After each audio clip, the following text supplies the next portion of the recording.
Fancy. Putting this on because Paul's old, like me. Good morning there, DBF family. So it's another Saturday here in the garage, and we're back on Paul's AF 500. And on today's agenda, we're gonna get the steering stem all put together, forks on it, and front wheel in it finally got all the right bearings for it because I ordered the wrong ones. And I'm going to show you guys how I go about changing steering stem bearings that anybody can do, and it doesn't require really any specialty tools. So let's get going. So I'm going to explain to you guys kind of the process I go through on changing out these steering stem bearings on these bikes. Obviously, get you a new bearing and race and seal kit, the correct one, preferably the first time. And what I do is I get the package, open it up, pull the inner races that go up in here out of the package, set them on top of the steering stem, and then I go throw all of that in the freezer for a couple of days. What that does is that shrinks all the material. So when I go to tap the races in the neck, it doesn't fight me quite as bad. And also when I press the bearing onto the stem, again, it doesn't fight near as bad and it's not quite as tight. And then once everything comes up to a normal room temperature, everything tightens up and won't go anywhere. So I'm gonna go downstairs, get the steering stem and the races out of there, and we'll get these things thrown together. Look how frosty those things are. If you lick it, your tongue will stick to it. Not gonna do it.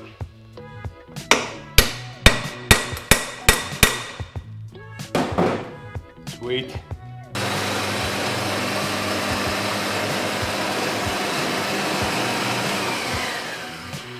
So there's one more trick you can do if these steering stem races are a little stubborn, and sometimes they are. They're just a bugger. But if you put those in the freezer and then just gently warm up this outer neck right here to get it to open up just a little bit, it'll help. So should have done that on the bottom one. It went in okay, but I'm gonna do it on the top one just because. I'll show you how to do her.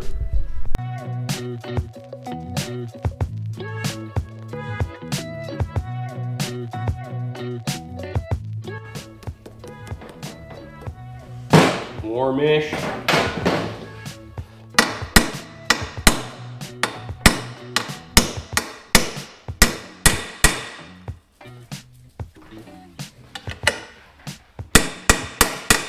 Yeah, perfect.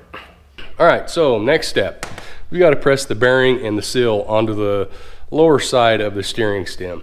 So in order to do that, this bearing right here that goes onto the bottom of the lower steering stem, this can be a bugger sometimes. And if you don't have a press, let me show you a really cool way to get this bearing onto the lower stem. So before I go pull the lower stem out of the freezer, I'm going to put some heat on this, and let me show you how I heat this up without damaging this bearing.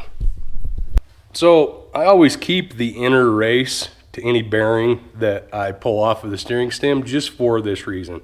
So what I'm going to do is I'm going to heat this thing up pretty hot, set it on the table, and then take the new bearing, set it on top just like that, and let the heat radiate up through this new bearing on the inner race. And what that's going to do is swell this up just a little bit, so when I go to drop it on the stem, it goes on and presses on way easier and I don't have to beat it.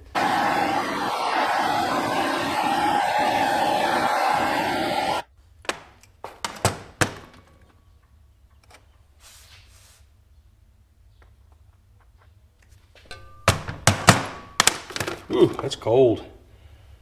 That's hot.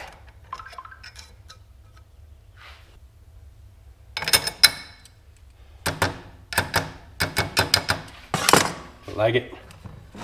Tap that on, we're good to go.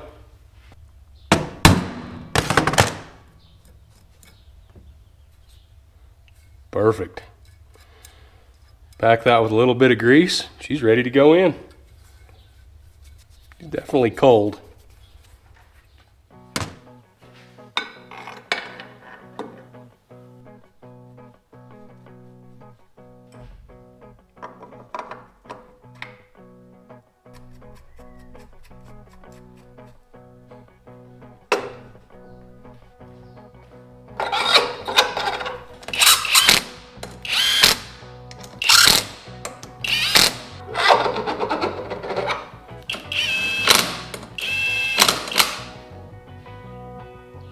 Cool.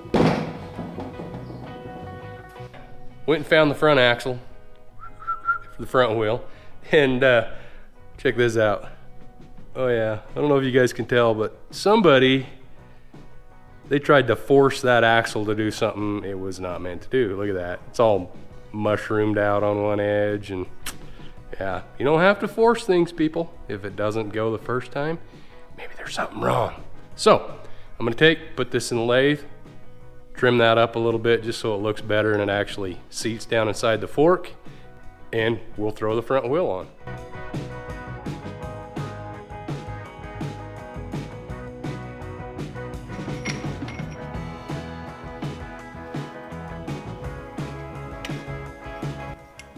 Much better. Clean up that side real quick, do the same thing, we'll be good to go.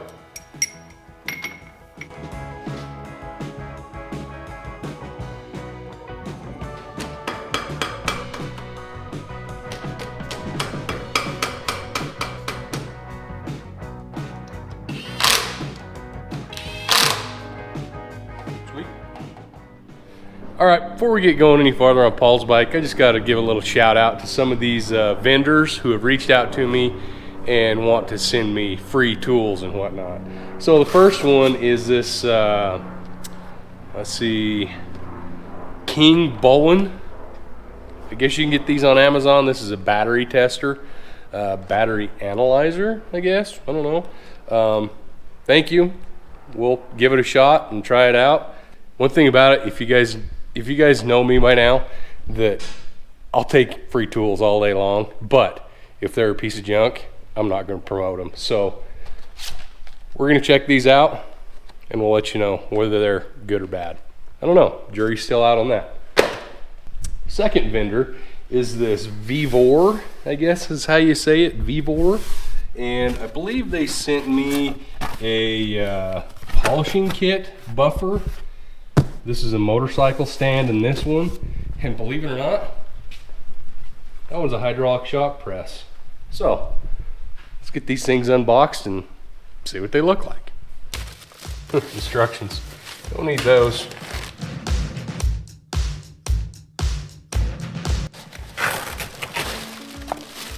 Oh hey, look at that. That's pretty cool. All right, well, probably find some use for this thing, I'm sure. Been known to buff a few things around here and make them shiny. So, thanks. We'll give it a shot. Let you guys know if it's worth having. All right. We'll probably use that somewhere. I don't know if it's gonna go high enough for much of a motorcycle lift, but I don't know. Let's see. That's pretty dang close. Huh, I'll be darned. Cool, yeah. We'll use that and give you a review on it later. See if it's worth a dang.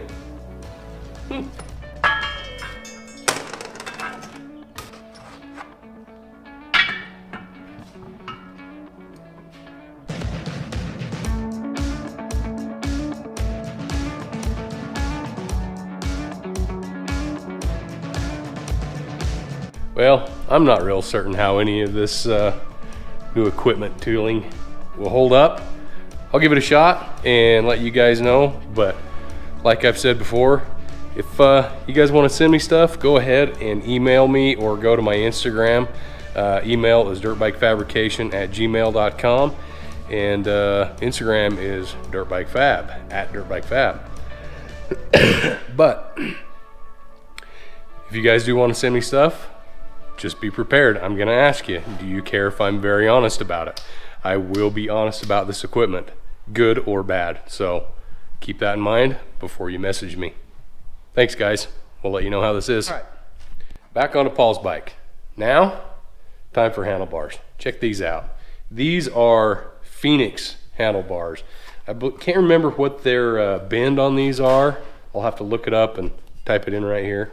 But they're basically comparable to a CR high bend, and I figured we'd give these a shot. These are pretty awesome bars. They're relatively inexpensive, and they seem to be pretty high quality. Everybody that runs them so far loves them. So I'm gonna give the new risers put on the triple clamps, and we'll get the bars installed.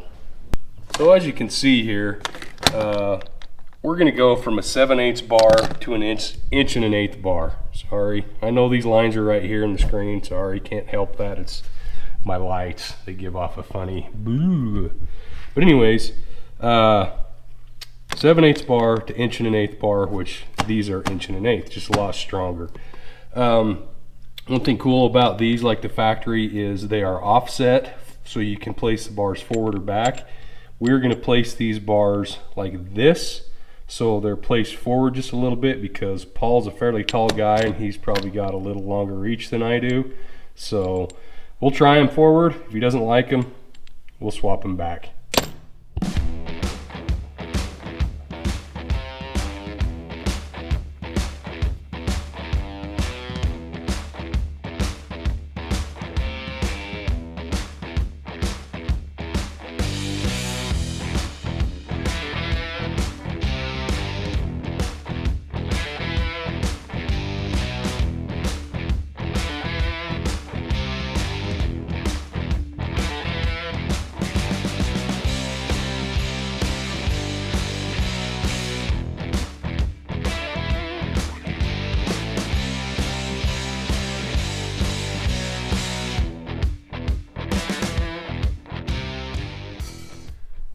Well, good morning there, DBF family. So today's going to be a pretty exciting day. Got a package in the mail the other day and we've been waiting on this one for a while. So let me show you what we got.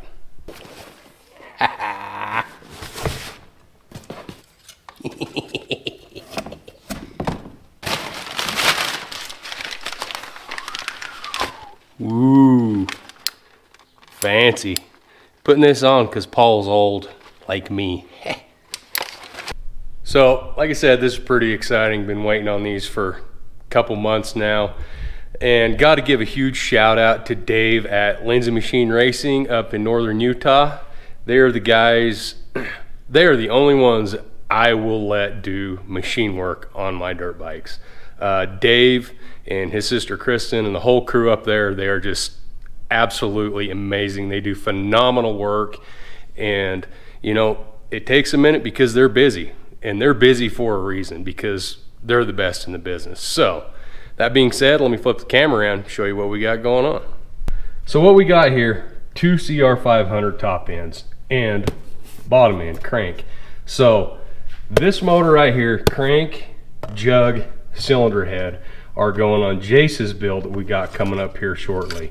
On both cylinder heads, Dave went ahead and he milled and domed the cylinder heads on these to raise the compression on these motors. What that does, more horsepower, more torque, just all around better. Mainly more torque is what we're after. Bored the cylinders to the next size. These ones are sitting at 3.5433 right now. So they're a big old girl. These motors will no longer run on regular old pump gas. These are gonna have to be 91 plus octane. And one thing he did do different on Paul's, because he's old, kind of like me, he went ahead, put a decomp valve in here, and that makes a huge difference. So Dave talked me into the decomp valve on my personal 2018 CR500. That's the best thing I've ever done as far as the CR500 goes. Thing starts like a 250. Once it fires up, closes, raises the compression back up, and runs like it should. So what I'm gonna do is I'm gonna get these parts cleaned up, gonna go get Paul's bottom end of his bike and get it on the bench, and we're gonna pull the clutch and a few things off of it, do some inspecting on it, change the crank seals on it just because we're there, might as well do it, and get this motor thrown together and stuck in that frame. So let's get going.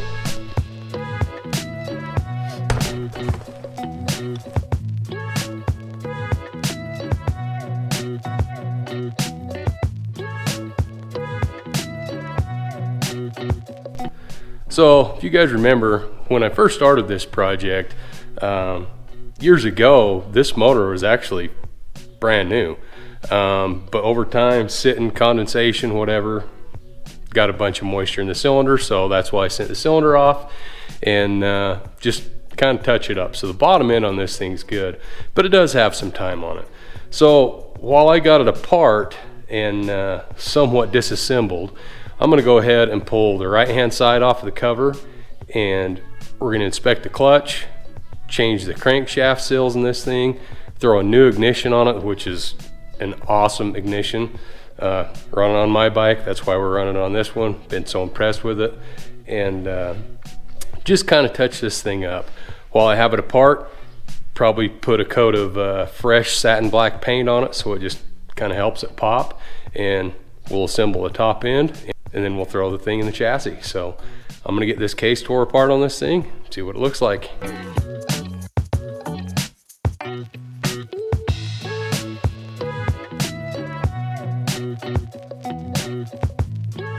Come on, baby.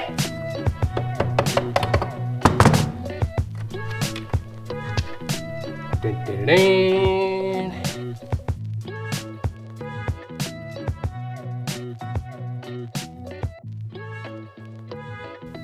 Pretty good. Pretty pleased with that clutch. I think she'll ride. Basket looks really good.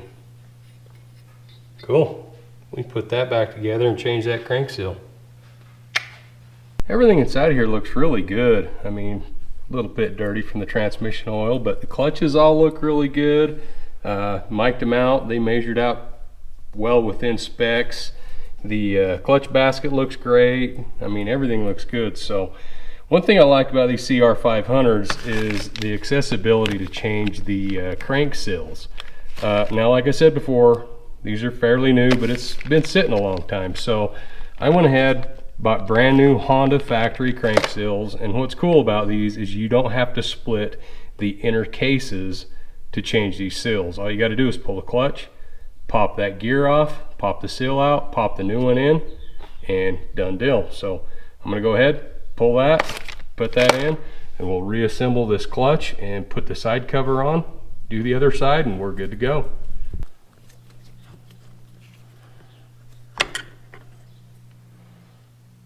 Out with the old, in with the new.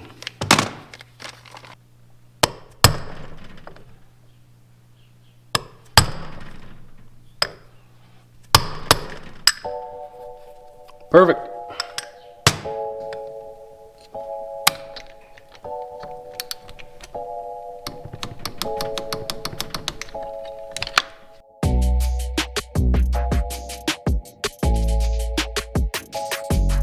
Excuse me. The next step, once I get the piston put on the rod, is I got to take this jug inside, wash the inside out with hot soapy water to get any milling material or debris that might have been missed after he milled it and washed it. And then we'll slide the jug on it, slap the head on it, and we'll be done with this thing for today. All right, so went in, scrubbed that thing down really good with some hot soapy water. I'm gonna dry this out with air. Before it flash rusts, I'll actually take and wipe some of the two-stroke oil I'm running inside the cylinder to keep it from rusting a lot. So I got to get going before it rusts.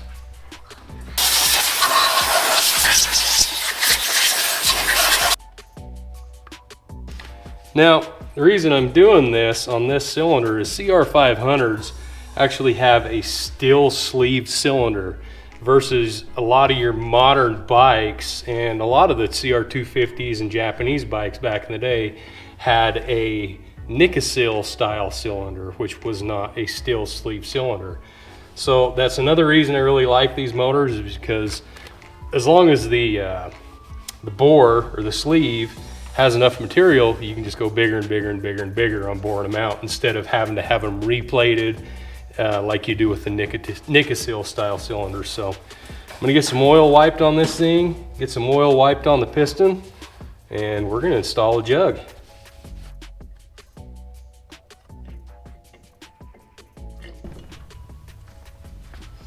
Cool.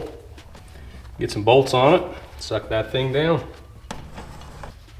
Always look up torque specs. I always do. Oh yeah, perfect.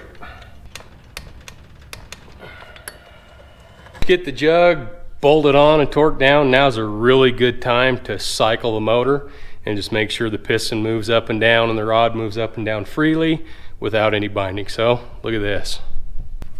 Look at that.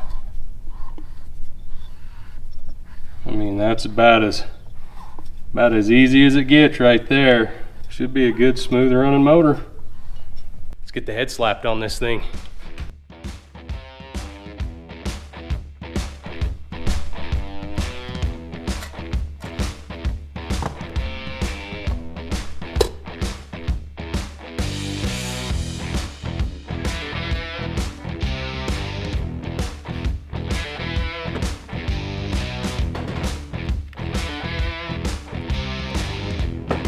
Come on, baby.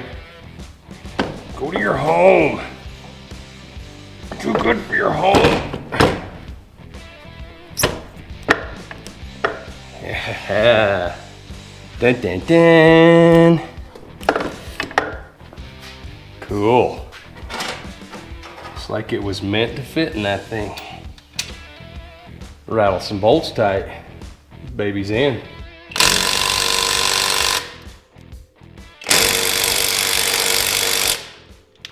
Tight's tight. I gotta get it up. Yep. I gotta get in the shop. I gotta get closer. I'm not trying to hold your hand, I promise. Maybe later. All right, so first comment we got on here, it's a long one, and there is zero punctuation in this at all. So Chris Moeller, this is on regards to our CR500 powered racing mower.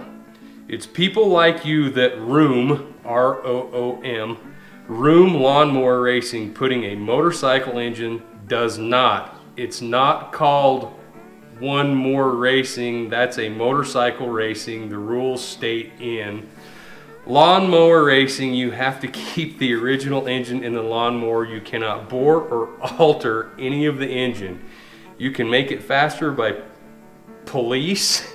Make it faster by police. You can make it faster, put a siren on it. Make it faster by police, but you cannot touch the factory engine. It says it right in the rules. If you ever read the rules, you'd know. That's not racing. That's not racing lawnmowers. That's motorcycle racing. What you do, what you get there is a motorcycle engine in a lawnmower. That's not considered One More Racing. Thank you. That made my head hurt reading that out loud. Apparently he's angry that we put a CR500 motor in a lawnmower and raced it. Thoughts? Just he didn't think of it first. I don't know. Like I don't know, but apparently our rules are. We're supposed to go off of his rules, not our rules. We're breaking his rules, Yeah. and he's upset. I apologize that we are not doing things the way you would want them to be. What's his name? Chris Moeller. Chris. Thanks, Chris. I think. Next time we build a lawnmower, we'll reach out. Yeah, I'll reach out to Get you. the rules that we need to follow. Sorry. Yeah, for sure. Michael White, his complaint, dude, hurry up already. Been seeing this bike in the background on Paul's channel for the last month. That's wrong. Yeah, he hasn't. Trust me. I'm staring at Paul's bike as we speak on the frame table. So I guess in comprehension, if you can't tell the difference between a 4-stroke and a 2-stroke, Yeah. maybe get your eyes checked. Something. It's not the same bike. I promise you that is not the same bike. Be patient, it's coming. Karen. Brett Colvin, getting nothing done for months, weak as F. Well, that's not entirely true. Again, only do this on the weekends. We both work jobs. He runs a business. I work a job throughout the week, ordering parts. I'm sorry, next time maybe I'll snap my fingers and just ta-da, we'll have it done. But yeah, stuff's getting done. We got a lot of things to wait on, and sorry, next time we'll try to do things more in timely fashion. We live in such an instant society where people just God, impatient. Wow, why are people so impatient? calm down. Good things come with time.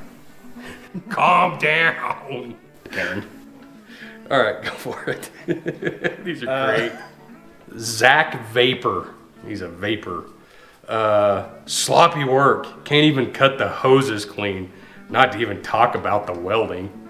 Well, I've said in many videos I am not a professional welder. I've yet to have a bike fall apart. I'm not real certain how you cut a hose wrong, but okay. Thanks for the input and thanks for watching, I guess.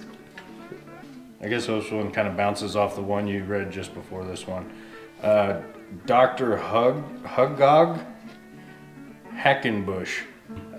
He says, I've fixed worse. You cry a lot, get a certified welder to fix the frame. Yeah. Okay, I'll look into that.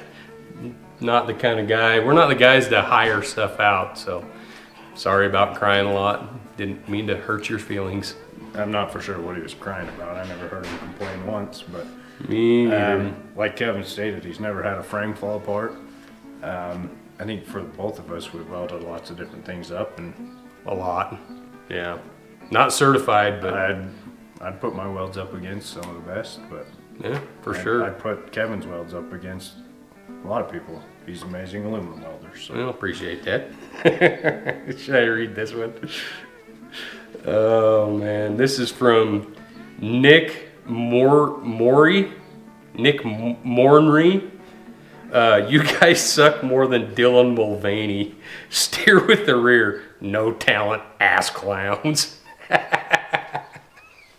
We're ass clowns.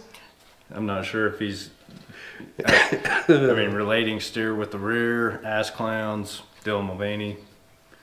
Like, what's your point here? I don't know. Apparently we need to steer with the rear because we're ass clowns. That's awesome. He drinks Bud Light. Probably Yeah. trying to put his views onto us, making us be that way. I don't That know. seems to be the way to go. Oh, Sorry, jeez. I'm staying straight. So got two of them here from Buckeye Power Sports. First comment, this is on Jed's KX500 build that we used quite a few actual CR parts on it to convert it to a KX500. He goes, you don't need to do all that. That is a waste of time. Should have used the original airbox and see if the air filter boot would fit on the carb for the KX. Why didn't we think of that? Man, that would have been just way easier. Too simple, right? We did try that. It didn't work. So we went with the route that I knew would work. So Thanks, Karen. thanks, Karen. Ah, she's hungry. This is one of my favorite ones ever. And he's actually commented other comments and they've been deleted since. I think he deleted them because he was scared. This is from Braden Marks. You guys build cool bikes, but ride like pussies. You can email any day and I'll ride my 250 harder than you can ride that 500. All day long. I live in Las Vegas, not far from you. Yeah, I'm gonna reach out to you and Put up or shut up. see if you want to come ride. And you seem like a real fun person to be around. Yeah, wait for that email, bud. Not gonna happen. A couple weeks ago, we sat right here and asked for your guys' help on Jed's bike that we entered in the Broke to Built contest for the public voting. And man, holy cow, did you guys come through. We ended up being in third place on the public voting. And in the video, I went and said, whoever makes me laugh the most or the comment I like the most, in that video, I'm gonna send you some free DBF swag. Well, there's some awesome comments on there. You guys are the greatest, but the one of them that made me laugh the hardest was Tim Groh, Groh, and he says, done, nothing better than middle-aged dudes on overpowered dirt bikes, keep ripping. So I went back on here and commented, I need you to email me. I can't get a hold of you. I really want to send you some stuff. So if you can email me at dirtbikefabrication@gmail.com your info. I'm gonna send you some stuff. That one made me chuckle because we are old. From Ghost, Sir, done sir, in the deaf kid voice from Major Pain. So, I love how clean the engine is. There's new bikes that aren't even close to as nice. So again, Ghost, email me, dirtbikefabrication@gmail.com. Email me your info, man. I'm gonna send you some stuff. That one made me actually laugh out loud because I had just watched that movie. And he's like, dur. Oh, it was great. And I replied back, "Bedeet, what'd you do? Find a piece of candy in your pocket?" Love that movie. Bob Reynolds, 8184. Done, son. The best thing about the bike is the polished frame and all the shiny parts, because when Jeb, sorry, got my name wrong, it's Jed, wrecks it and he can see himself on how bad he's hurt. That's awesome. I've had to use it like a mirror. Yeah. Be like, I'm all messed up. That's a good one. Bob, send me your info, dirtbikefabrication@gmail.com, and get your info and we'll send you out some DBF stuff. While we're on the subject of the Broke to Built contest, like I said, you guys came through, put us in 3rd place in the public voting, and then it went from the 16 to the 16 bracket down to the judges, and they judged us from 16 to 8th into the 8th bracket. Top 8 bracket, sorry. We didn't make it that far. We got paired up against an e-bike. Sorry, I threw up in my mouth a little bit. And we got two votes out of 5. 3 of the judges, in my opinion, they couldn't get past the, I don't even know what you'd call it, I don't know what's the word. Videography. Well, they were saying that the videography that the guy did, which was great compared to our video, was better, which I didn't know that's what we were judging off of. And then the 3 of them, they just couldn't get past the new e-bike thing, which I really don't know if that bike even runs. Didn't have any head stay mounts or anything like that, but anyways, we lost against an e-bike, which was kind of a kick in the butt. I would have been okay against losing against anything but a freaking e-bike that may or may not actually run. If somebody's got some video of that bike actually running, I'd like to see it, and actually out riding it. I'd love to see it. We've got video of him riding his. I've ridden his. So anyways, that's where we landed on the Broke to Built. The fact of it is you guys came through as a public voting, put us in the top 3, and that was pretty awesome. So I appreciate every single one of you going out and taking the time to vote for us. It was pretty cool to see. Any final thoughts, like Jerry Springer? Yeah, I don't know, just chant Jerry and see somebody fight or something. I'm not fighting nobody. All right, thanks guys. Yeah, and thanks to all the Karens. You guys are awesome. Keep the nasty comments coming, because if I see them, I'm going to read them out on YouTube for the whole world to see. Some of you guys need a nap. You're angry. And a Snickers. And a Snickers.